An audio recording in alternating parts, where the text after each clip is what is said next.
کہتے ہیں میری اماں سارے کام کرتی تھی گھر کے.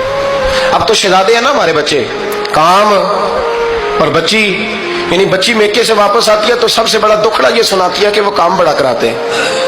یہی ہے نا دکھڑا؟ ہاں نہ تو کریں. سب سے بڑا دکھڑا کیا ہے؟ پتہ نہیں کیا کراتے ہوں گے, ہال نہیں چلوا لیتے کہیں, یا کچھ چکی نہیں پسوا لیتے, پتہ نہیں کون سا ایسا کام ہے. اور آپ ناراض نہ ہو جانا, میں بھی بیٹی کا باپ ہوں, میں بھی بہنوں کا بھائی ہوں, میں بھی اس بات کو سمجھتا ہوں, لیکن ایک بات ذہن میں رکھنا کہ یہ بات نہیں ہے کوئی کرنے والی کہ سارے بچی کے ماں باپ جمع ہو کے پہنچ جاتے ہیں ہماری بچی جی کام بڑے کرتی ہے. مثلاً کیا کرتی ہے, کیا کرتی ہے وہ؟ آؤ میں بتاؤں میرے مصطفیٰ کی بیٹی کیا کرتی ہے. میں نے سینکڑوں دفعہ یہ بات کی اور میرا دل کرتا ہے روزانہ کروں, پھر کرتا ہوں. دنیا میں کوئی اتنا غریب ہے جس کی بیٹی اتنا کام کرے کہ ہاتھوں پہ چھالے پڑ جائیں؟ ہے کوئی اتنا غریب تو اٹھ کے بتائے کہ میری بیٹی سسرال میں اتنا کام کرتی ہے کہ چھالے پڑ جاتے. میں دکھاتا ہوں, میرے رسول کی شہزادی کو چھالے پڑ جاتے. کچا مکان, جناب فاطمہ جناب فضا کی لونڈی تھی, ان سے مٹی منگاتی اور گھر میں لیپا پوتی کرتی, پھر جھاڑو دیتی. امام حسن اور حسین کے درمیان پورے سال کا فرق نہیں, 11 مہینے کا فرق. دونوں بچوں کو سنبھالتی. جناب علی کی والدہ حضرت فاطمہ بنت اسد بوڑھی تھی, جناب فاطمہ وہ کھول کے نوکری کرتی کہ حضرت فاطمہ بول پڑتی, حضرت فاطمہ بنت اسد بول پڑتی. کہتی بیٹے فاطمہ میرا اتنا نہ خیال رکھا کر, تیرے اپنے بھی بچے ہیں. جناب فاطمہ فرماتی آپ صرف علی کی ماں تو نہیں نا, آپ میری بھی تو ماں ہے نا. یہاں بیٹیاں فلسفہ بیان کرتی ہیں, وہ کہتی ہیں جی کس حدیث میں آیا ہے ساس سسر کی خدمت فرض ہے؟ میں نے کہا کسی میں بھی نہیں آیا.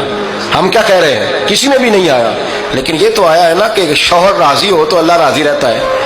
تو اگر شوہر ماں باپ کی خدمت سے راضی ہوتا ہے تو کرو خدمت, اس کو تو راضی کرنا ہے نا, اس پر تو توجہ دو. حضرت فاطمہ پھر چکی پیستی. چکی چکی یہ آسان جملہ نہیں, کہہ جاتے ہیں ہم, سن لیتے ہیں آپ. چکی پیس کر, جو پیس کر اس کا آٹا بنانا, پھر بچوں کے لیے کھانا پکانا. پھر ایک دن کہنے لگے علی آپ کی آمدن تھوڑی ہے, خرچے زیادہ, چرخا نہیں لا دیتے. فاطمہ کیا کرو گی؟ فرمایا تھوڑا سا سود بنا لیا کروں گی, تم بیچ آیا کرنا. چلو میں تھوڑا ہاتھ بٹاؤں گی. یہ ساری ڈیوٹیاں کر کے حضرت حسن برواتے ہیں. پھر عزت والے رسول کی عزت والی بیٹی, پھر شانوں والے نبی کی شانوں والی بیٹی, پھر پاک محبوب کی پاک شہزادی, ساری ڈیوٹیاں کر کے رات کو مولا علی سے کہتی اگر آپ اجازت دیں تو اللہ کو راضی نہ کر لوں. حضرت علی فرماتے فاطمہ جیسے دل کرے. تو امام حسن کہتے ہیں پھر میری ماں مصلی بچھا لیتی, مصلی, اور پھر ساری رات وہ نماز پڑھتی, ساری رات. اور فرماتے ہیں جب سویرے ہاتھ اٹھاتی تو پہلی دعا یہ کرتی اے اللہ میرے رسول کی امت پہ رحم فرما, اے اللہ میرے رسول کی امت پہ رحم فرما. تو کہتے ہیں زمانے بیت گئے یہ دعا سنتے تھے. ایک دن میں قریب گیا تو میں نے کہا امی حضور کوئی دعا میرے لیے بھی کر دیں, کوئی حسین کے لیے بھی کر دیں, کوئی زینب کے لیے بھی کر دیں. ساری دعائیں امت مصطفیٰ امت مصطفیٰ امت مصطفیٰ. کتنا بڑا جملہ ہے, کتنا بڑا. شیخ محقق نے لکھا کتنا بڑا. جناب فاطمہ فرمانے لگی تیرے لیے بھی کرتی ہوں, حسین کے لیے بھی کرتی ہوں, زینب کے لیے بھی کرتی ہوں, سب کے لیے کرتی ہوں. اور بیٹا یاد رکھنا فاطمہ کی دعاؤں پر پہلا حق میرے رسول کی امت کا ہے.